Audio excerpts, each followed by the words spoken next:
Matt Kibbe here, your host at Kibbe on Liberty. The building behind me is where the Mont Pelerin Society meeting is being held. This, of course, is a famous gathering of mostly Austrian economists founded by Friedrich Hayek. It is also the place where, in 1944, the so-called Bretton Woods Agreement was hatched up by the infamous John Maynard Keynes and a guy named Harry Dexter White, who was a Treasury official under FDR, later discovered to be a Soviet spy. So you can imagine how this central plan to control our currency turned out in the long run. It was the death knell to the gold standard, and it has created all sorts of chaos ever since. I'm going to be talking to some of the brightest brains here, not just about monetary policy, not just about the Bretton Woods Agreement, but where liberty was then, where it is today, and how we move forward. Check it out.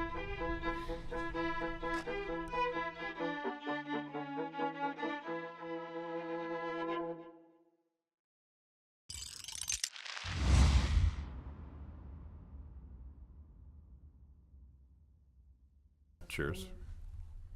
Cheers, my dear Matt. What a pleasure! Always a pleasure to see you. I was just, I was watching our last one of these, which was it just immediately after the lockdown or just before? It was in a hotel room. It had to have been before. Must have been before. Yeah. It was in a hotel room in Chicago. Yeah, I think so. And I was watching, thinking, he's really good, this Kibbe guy. I should talk to him more often.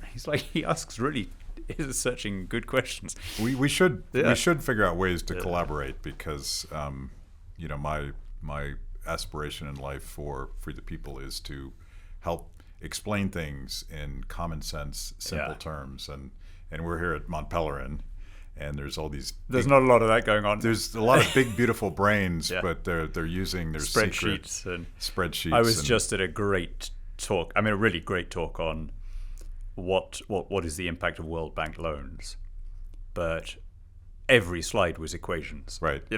And Greek letters, and and I thought, he was making a good point that there is, the leftist idea that the World Bank pushes you into neoliberal policies is demonstrably untrue.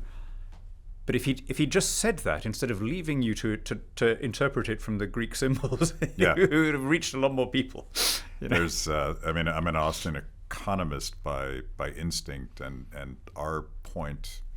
There's other points of Austrian economics, but one was to use the words, explain things in plain English, instead of trying to imagine that humans are just puzzle pieces that can be dropped into equation and manipulated. What was that great line? I can't remember who it was.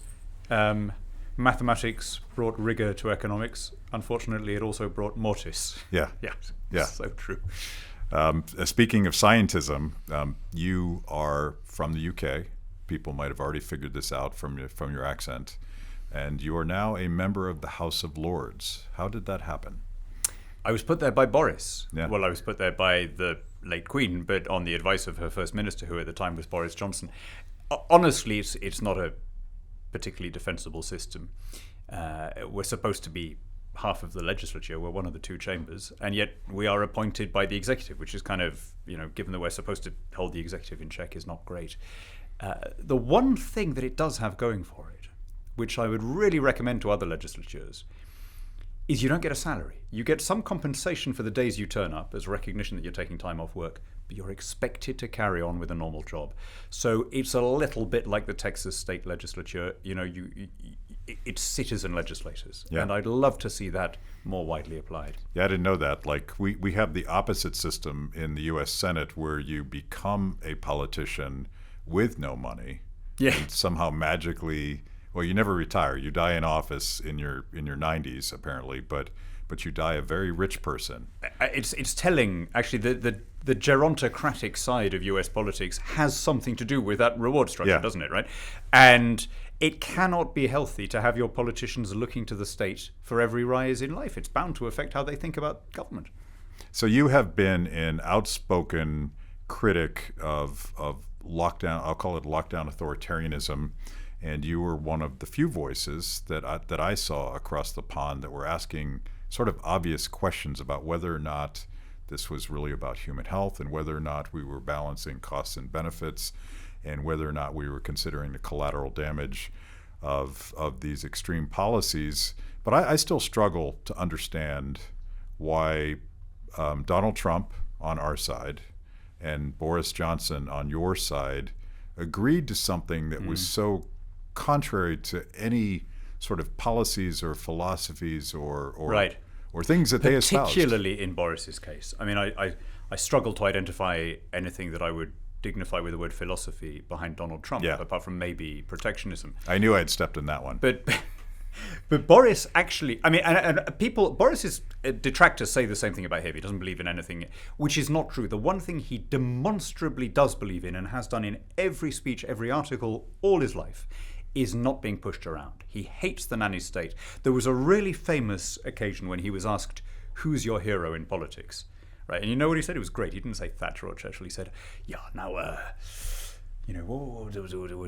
was the name of the mayor in Jaws? You know, the chap who tried to keep the beach open. You know, because he didn't believe there was a shark. He held out against the health and safety fanatics, and admittedly got it wrong."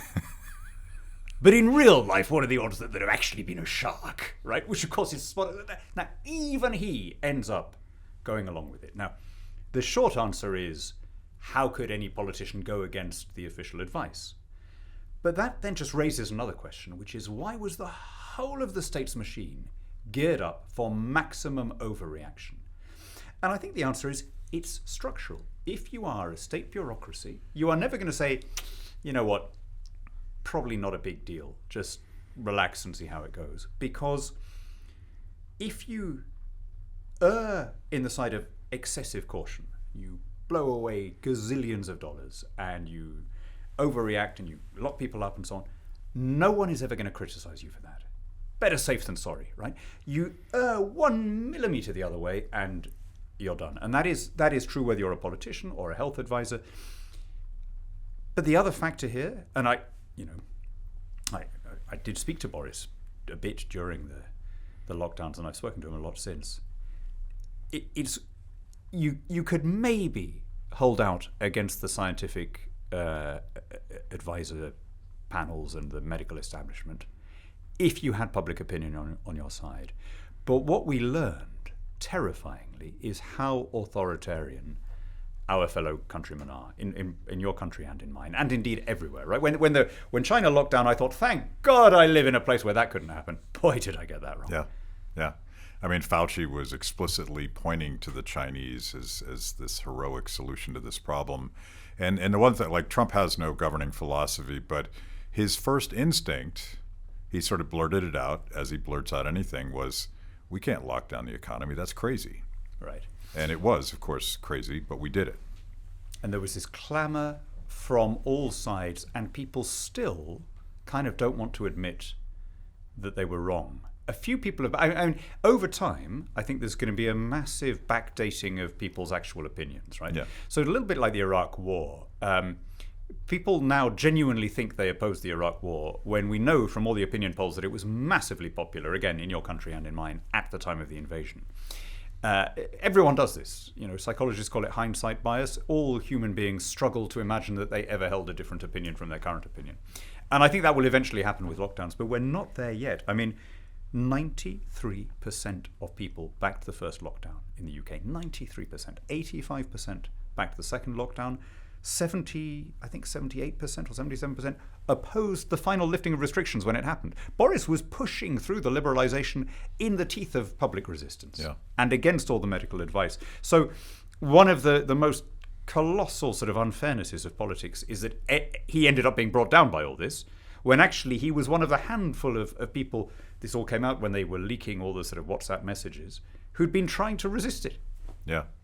There's this, and you were talking about incentives and sort of the bureaucracy, I call it the pandemic industrial complex. Right. There's this fascinating article that I found after the fact. It's in Der Spiegel from 2009, I believe, and it was very much focused on pharmaceutical companies, and in that sense, they probably didn't get it exactly right, but it talked about this complex of interests, NGOs, pharmaceutical companies, governments, government agencies, that were really itching for a big pandemic during swine flu.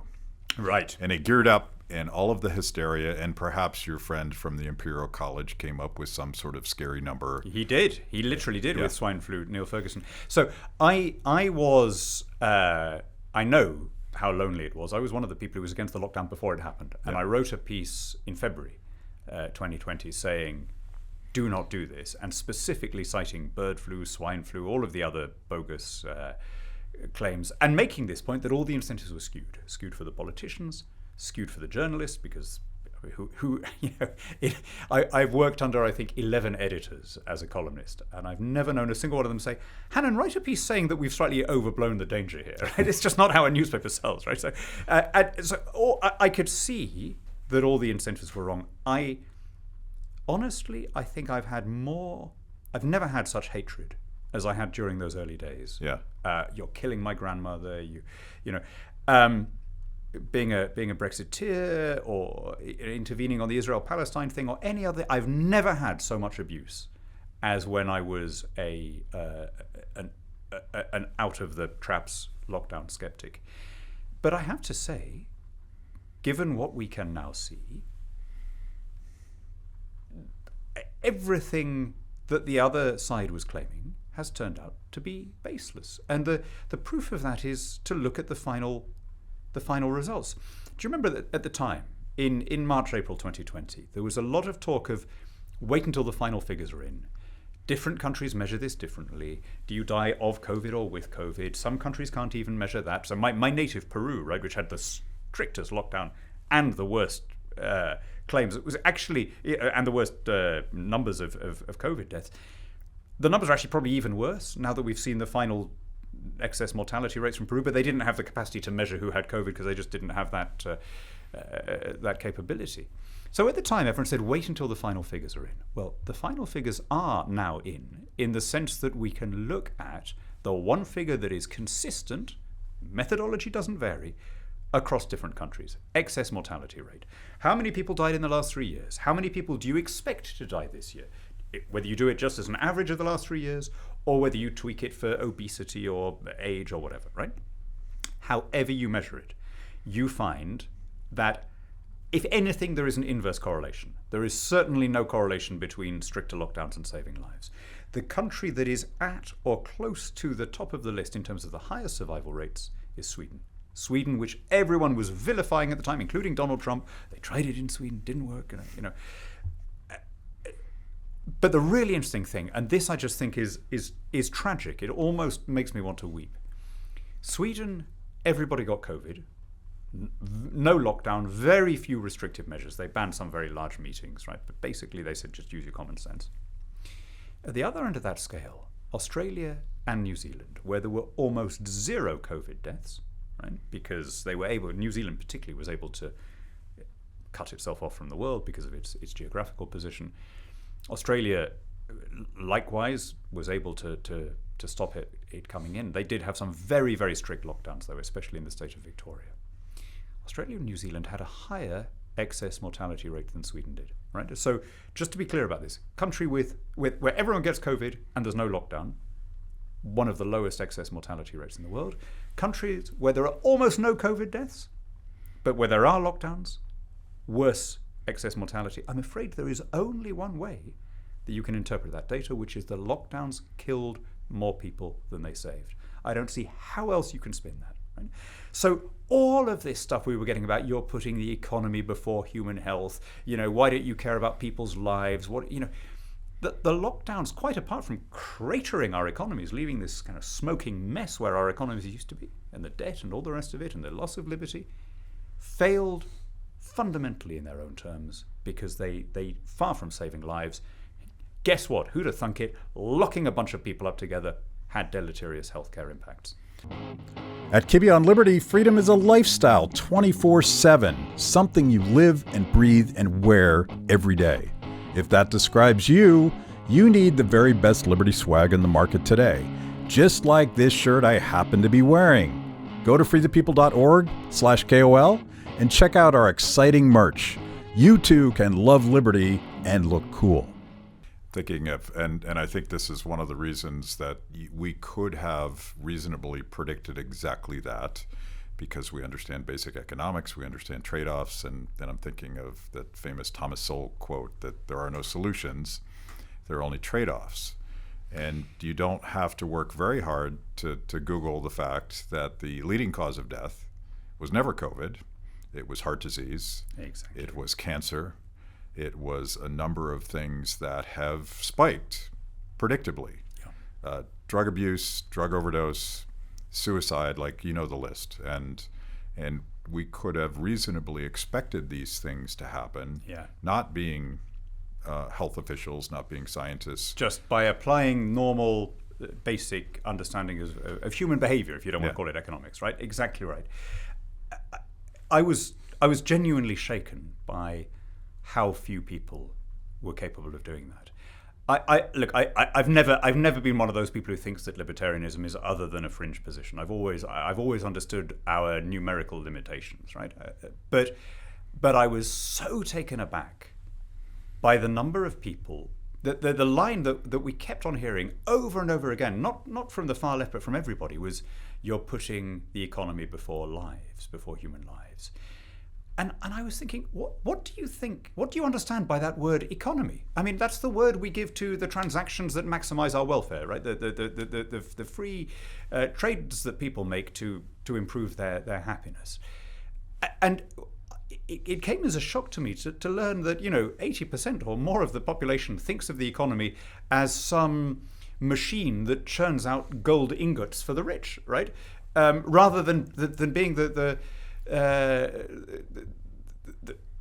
word for people doing what makes them happier. And I'm afraid that we're now in a situation where that whole experience, the pandemic, the perceived common threat of the pandemic, and then the lockdowns, has just made people far more authoritarian, far more statist, far more demanding of the smack of big government. And I don't see this changing in any hurry. Yeah, and I can be sort of dark about the future because I knew the moment this started happening is like, how do we go back from this new paradigm that is so wildly authoritarian? Yeah. They have built camps in Australia with no sense of history whatsoever. And I realized that the Achilles heel of libertarianism, classical liberalism, small government conservatism, whatever label we're applying to this, is fear. Exactly. If they can find our Achilles heel and scare us, we will throw all that away. That is how government grows, right? Through a series of wars and crises. It's how we get taxes, how we get expansions of state power. The state, it's just like, the British state expanded massively in 1940. And it turned out after 1945 that the government was in no hurry to return the powers that it had seized on a supposedly contingent basis. And the worst of it was that the population didn't just put up with this, it was cheering it. So we had identity cards until 1952. We had food rationing until 1954. We had full conscription until 1960. And when you look at the economics, the exchange controls and so on, the rest of the apparatus that was put in supposedly on an emergency basis in 1940, most of it was not repealed until the Thatcher reforms in the 1980s because people were demanding it. Not because people were sustaining it, but because people wanted it. Now, I can see that already, that same dynamic at work, especially in this country. Even if you look at the people who were the best during the lockdown, the politicians who behaved best. So I will always have a special place in my heart for Ron DeSantis for having held out against the hysteria and kept Florida open, right? 10 out of 10. Really, really admirable behavior. And whatever now happens to him, that is always going to count in his credit. But how extraordinary, in terms of the statism, that even he, during and after the pandemic, was saying a private property owner may not require a face mark in his own shop or require a vaccine certificate. I think we can come on to how crazy it was to require young people to have vaccines when they were at zero risk. But whether or not I think that, surely if you own a cafe or it's up to you, right? Wasn't there a point pre-pandemic when it would have been taken as read by most Republicans that you begin from freedom and property. And the idea that even the most anti-lockdown ones are still weaponizing these culture war issues and mobilizing the full power of coercive power of the law to win these culture wars, I just think I'm afraid that is a taste of the future. So I want to try to white pill you, and I'm hoping that you'll convince me of my own argument. Cheers. But the opposite take on this, and I understand Robert Higgs' crisis in Leviathan. The state ratchets up every time we have a war, every time the government gets emergency powers. I think they're proving that again now. Conversely, freedom seems to get a foothold.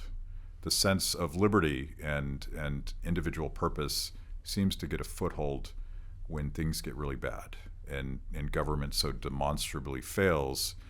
And I see this counter-revolution happening in the United States.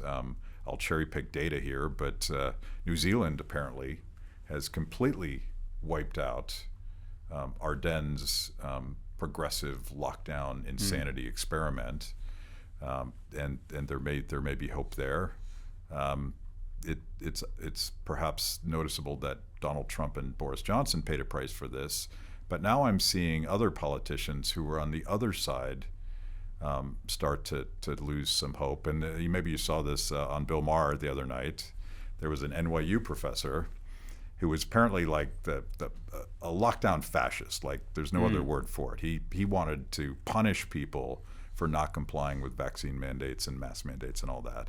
And he's asking for a little bit of mercy because he now admits that he was wrong, and he doesn't apologize for being wrong. He says we had imperfect information. Yeah. So I wonder if a lot of people who lost so much because of lockdowns, there were very much haves and have-nots. Yeah. I wonder if they will rise up and hold people accountable. I mean, from your lips to God's ears. I don't see it, though.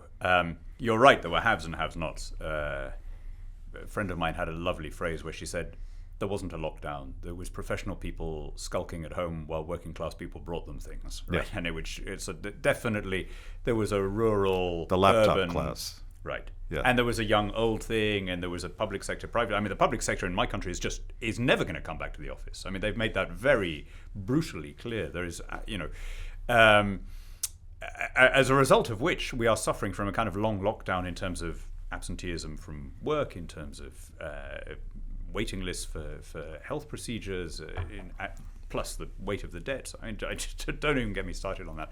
But, okay, here's the thing. Even if people admit that the lockdown was wrong, even if they can finally bring themselves to say, we had imperfect information and knowing what we now know, we wouldn't do it again, which is far from clear, but even if we get there, I still think that the authoritarian mood is with us for a long time because of the changes in our brain chemistry wrought by the perceived collective threat.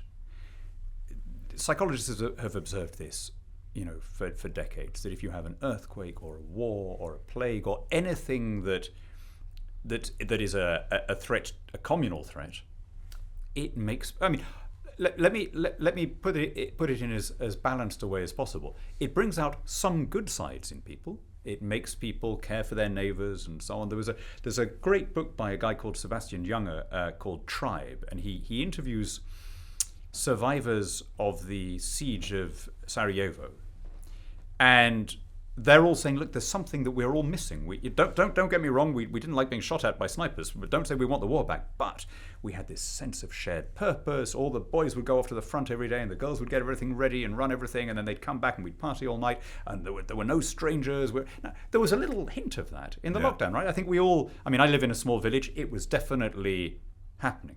But the flip side of that was the prissiness, the censoriousness, the puritanism, the sneaking on your neighbors if they were breaking some rule, the finger wagging, and the kind of weird protectionism and the inward-looking wariness that you... I mean, I have a very sweet neighbor who is perfectly bright and in normal times very balanced, and she kept on saying, all these outsiders are using our village shop, right? Now, this is not something she would have said other than in lockdown. And I was saying, Where do you think the stuff in the shop comes from?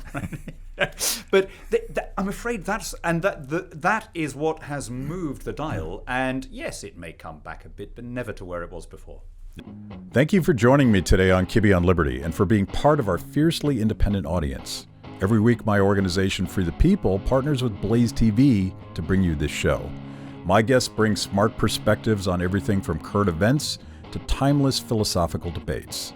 If you like what you hear, go to freethepeople.org/KOL and support Kibbe on Liberty so we can continue to produce these honest conversations with interesting people. Now, let's get back to it. Yeah, it's perhaps poetic that we're gathering at the Mont Pelerin Society meeting. And I always used to use this to buck people up and convince them that it's not as bad as it can get, because they went to a mountain in Switzerland. Yep.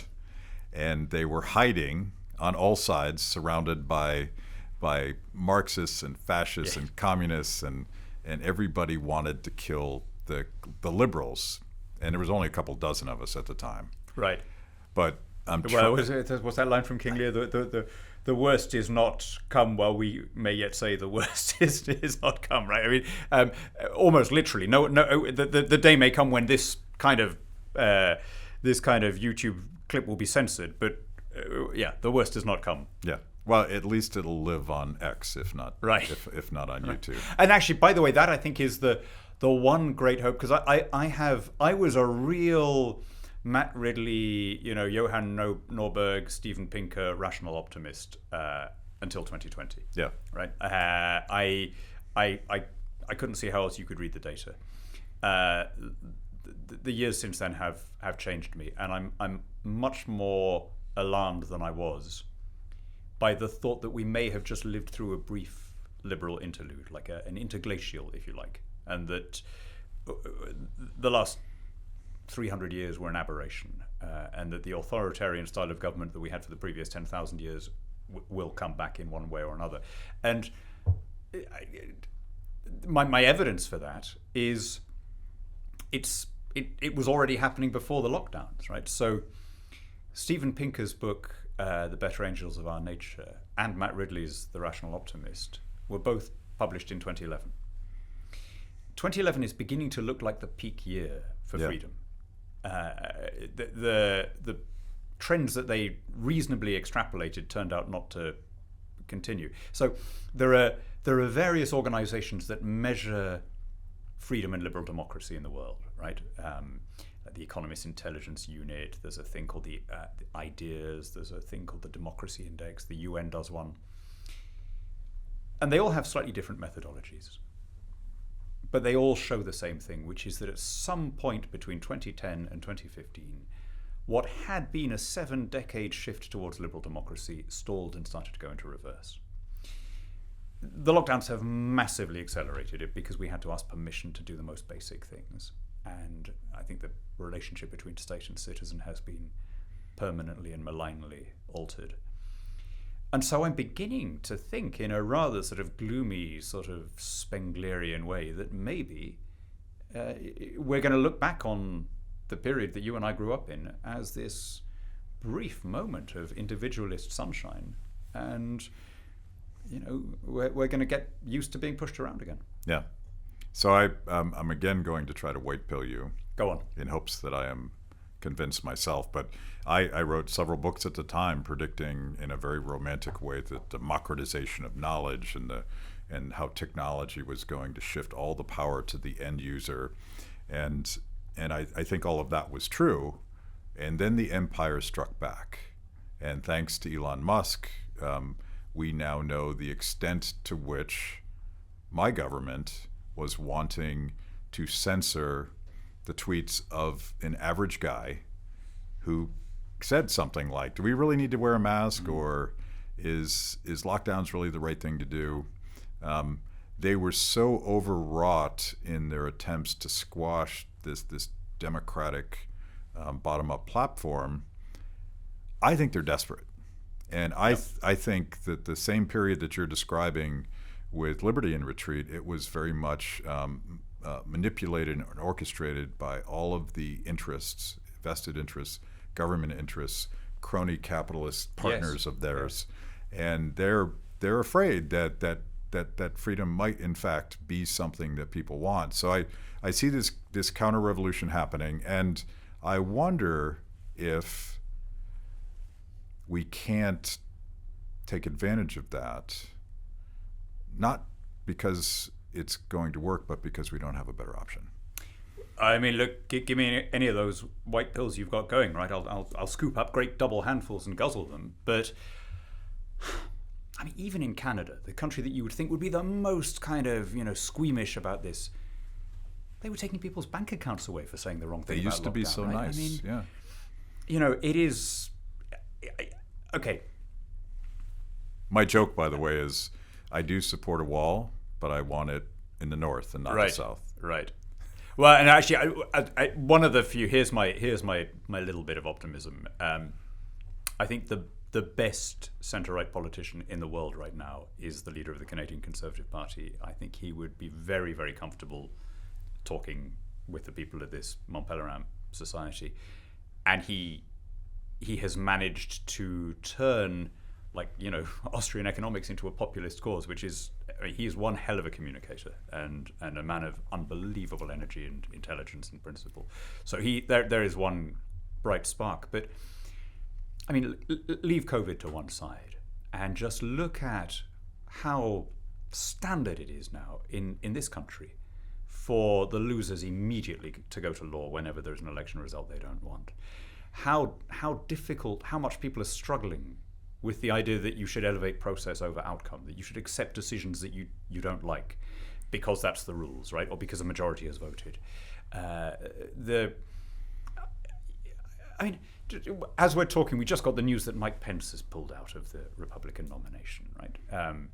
Odd in a way. There, successful governor, vice president. I mean, okay, not everyone's cup of tea, very religious and all that, but in normal times, he would have had a chunk of support, and he'd have certainly been regarded as mainstream.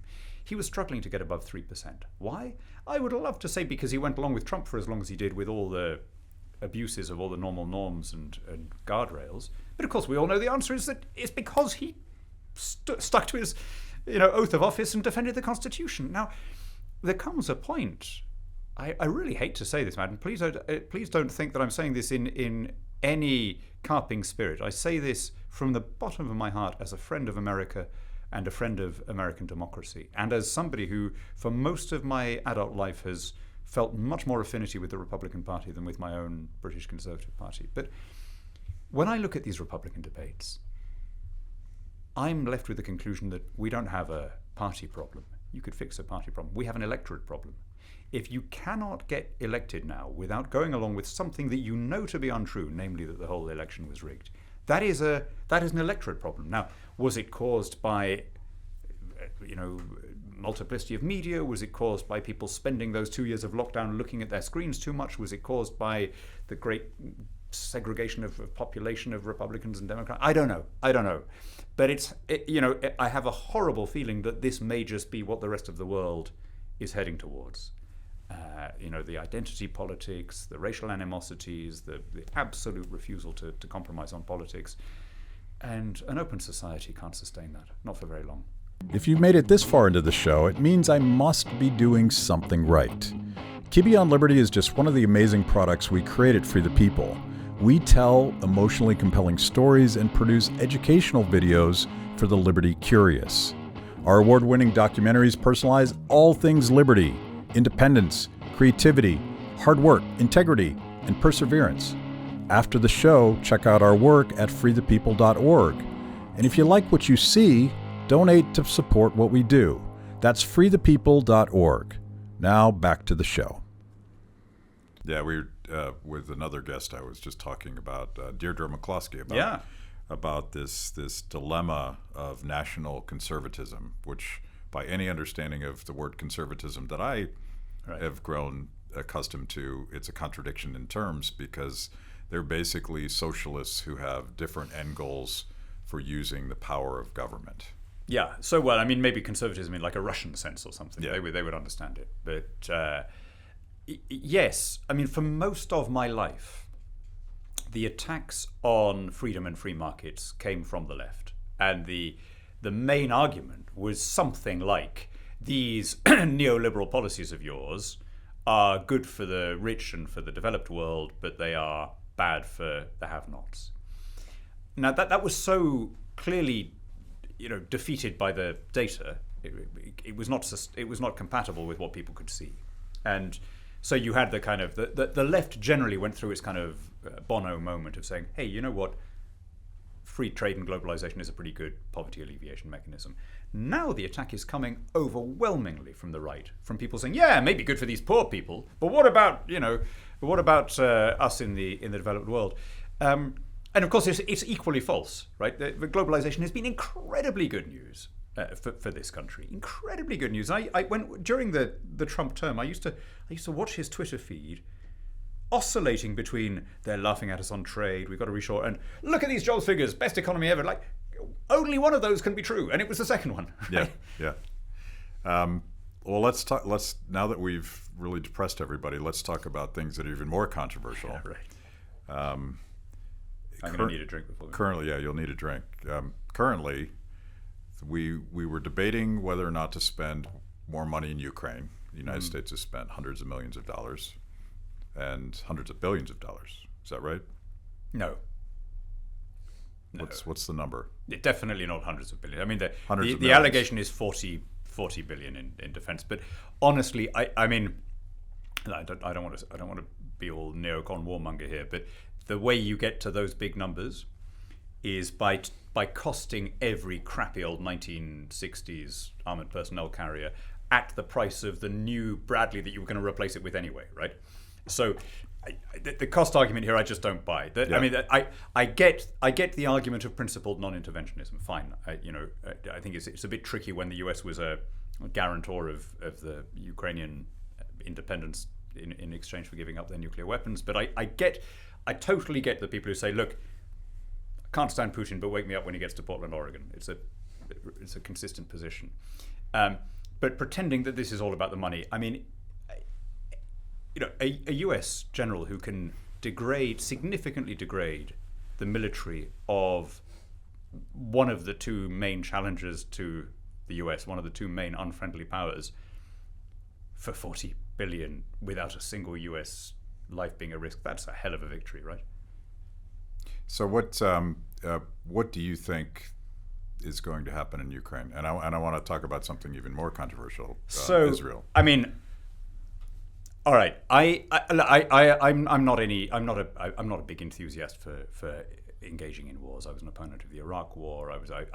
I got the argument for going in for 2 weeks to get rid of Mullah Omar and to go after Al Qaeda, but after that there was no excuse for extending our mission. So I'm not a big supporter. I think Ukraine is a slightly different situation because in 1994 they were persuaded to surrender all of their nuclear arsenal in exchange for a promise that their independence within their existing borders would be guaranteed by the US, the UK, and, never forget, Russia. Right? So for Russia then to turn around and invade them after they've given up all those weapons is an act of stunning treachery, and it's quite difficult for us just to be indifferent. I don't think we can be neutral. What's likely to happen? I mean, I think it just comes down to, can Ukraine break through to the Sea of Azov brutally before the election of a Republican administration here, if that happens, right?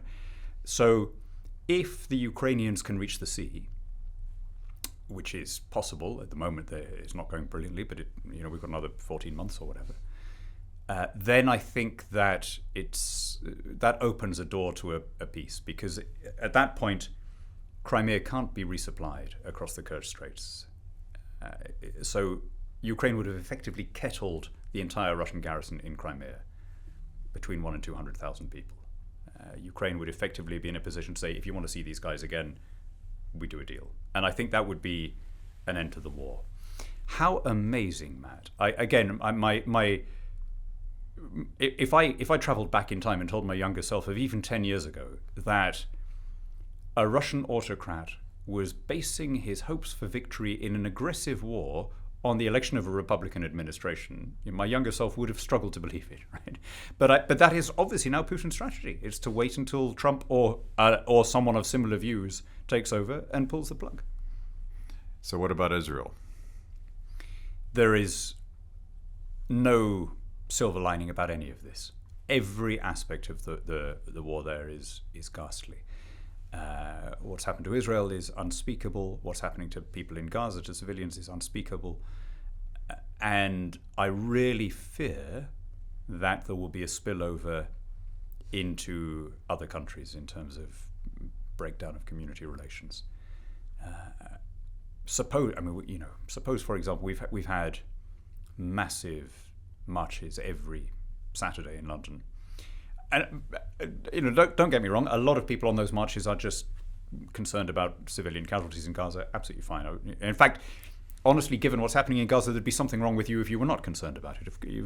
There'd be something inhuman about not caring about that. So fine. But there's also lots of people on there saying the Israelis had this coming, they created the situation. What is going to happen? And pray God this doesn't happen, but what would happen if there's a terrorist attack in the UK? If somebody drives a car into a crowded place, and you immediately then start hearing on the media that argument, well, this is all Britain's fault for having backed Israel. We've actually, until now, been incredibly good at getting people to get on wherever their grandparents were born. It's something we've been quite reticent about congratulating ourselves on, but we've actually done it really a lot better than a lot of other countries until now. And this really, really scares me. My gut tells me, going back full circle to the beginning of this conversation, Terry, my wife, and I were traveling the week that Trump decided to lock down and Boris decided to lock down. And the first thing we did when we got home is I went to Home Depot and I bought sheets of plywood to nail on my bay window. We live in Washington, D.C., right by the Capitol. Yeah. And I had no anticipation, knowledge of BLM riots or January 6 riots or whatever it was going to be. But what I said to Terry was, you can't lock down a world and not expect it to explode at some point. And I wonder if all of this unrest, I realize that this cannot be the only reason, but I wonder if we've created this radical hotbox that might just catch fire. It's a really good observation. I would have done the same, except that I live in a small village. And anyway, if I tell Sounds you like that, your neighbors are nicer than mine. If I tell you that the last time I tried to hammer in a nail, I succeeded in hitting not my thumb but my face, you'll see that I'm not the best guy to start hammering plywood. But I was, by chance, just before the lockdown, I'd been reading a book by a brilliant historian called Tom Holland, popular historian, really, really smart guy, does a fantastic history podcast. And it was a sort of history of, I suppose, a intellectual history of Christianity called Dominion. And one of the repeated themes in that is that whenever there was a plague, there'd be a bout of statue smashing. The iconoclasm followed the plague. It was like people needed to cleanse something, right? Interesting. So, you and I didn't see the BLM thing coming specifically, but maybe it wasn't surprising that we had something of that kind. And yet another malign thing to chalk up to the impact of the lockdowns. So we are at least two people in the remnant who are not going to give up on liberty and human dignity. Take a moment to shamelessly flack projects that you're working on. Like what are the things that you're interested in doing right now?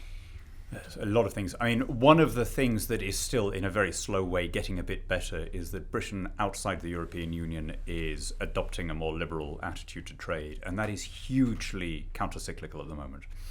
The world is not going in a good direction on trade, however you measure it, and the US particularly. But we've just joined the Trans-Pacific Partnership, which is great. In fact, by joining the Trans-Pacific Partnership, we've almost certainly tipped it into being the biggest trade nexus in the world rather than the EU. It would be great if you guys came in. It was invented by the US. It's not a perfect deal, but it's much better than not being in.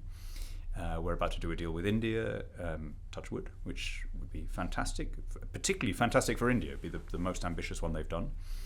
So there's that. I think we need to I think we need to work. It's a more immediate issue in my country than in yours, but we need to uncover and celebrate the free market and libertarian tradition in Islam. One of the reasons why we have these community tensions is there is this facile view, particularly in Arab countries, but in the wider Islamic world as well, that private property and stock exchanges and commerce is somehow a kind of colonial imposition, which is just the opposite of the truth. I mean, Islam was a great merchant civilization long before Europe was. If there's any colonial imposition on the Arab world, it's Nasserism, Baathism, Arab socialism, right? But this is a story that people don't know, and if people knew it better, especially Western-born Muslims, I think it would be great. So one of my favorite stories, which any Muslim viewers will know, but it'll be somewhere buried at the back of their mind because it isn't very much spoken of. When the Prophet was in Medina during the exile, there was a famine. It happened often in those times. And so the prices went up.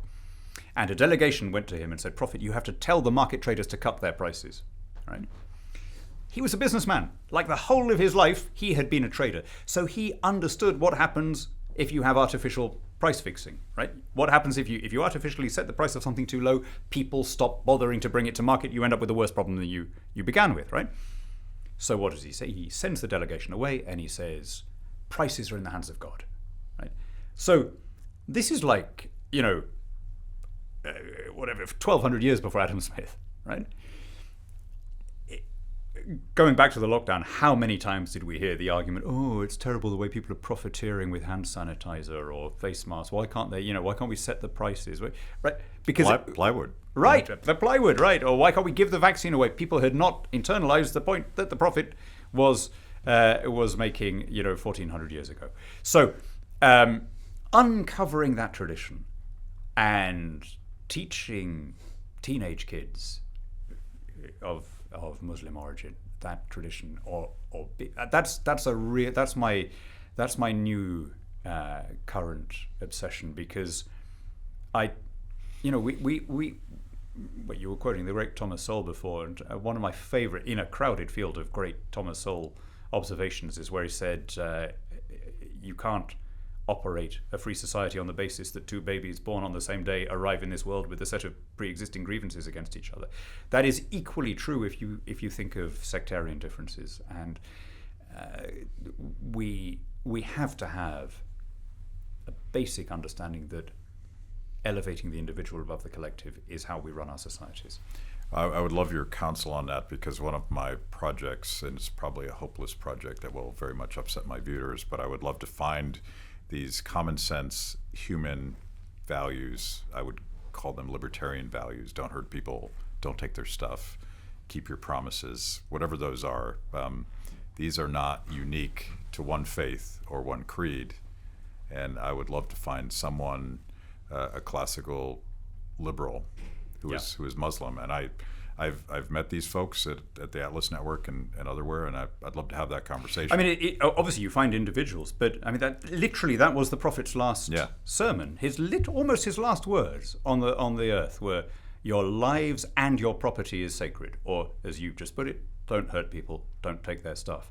And the essence of, I mean, libertarianism is such a charged word, but of a society that values the individual is simply extending that principle, isn't it? Right? So all of us in our own lives, I hope, try and apply the principle of don't hurt people, don't take their stuff, right?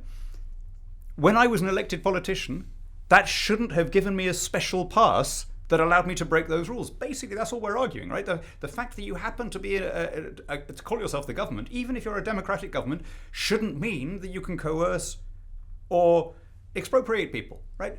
All we're arguing for is an extension of basic morality, and that should be universal. Okay, thank you.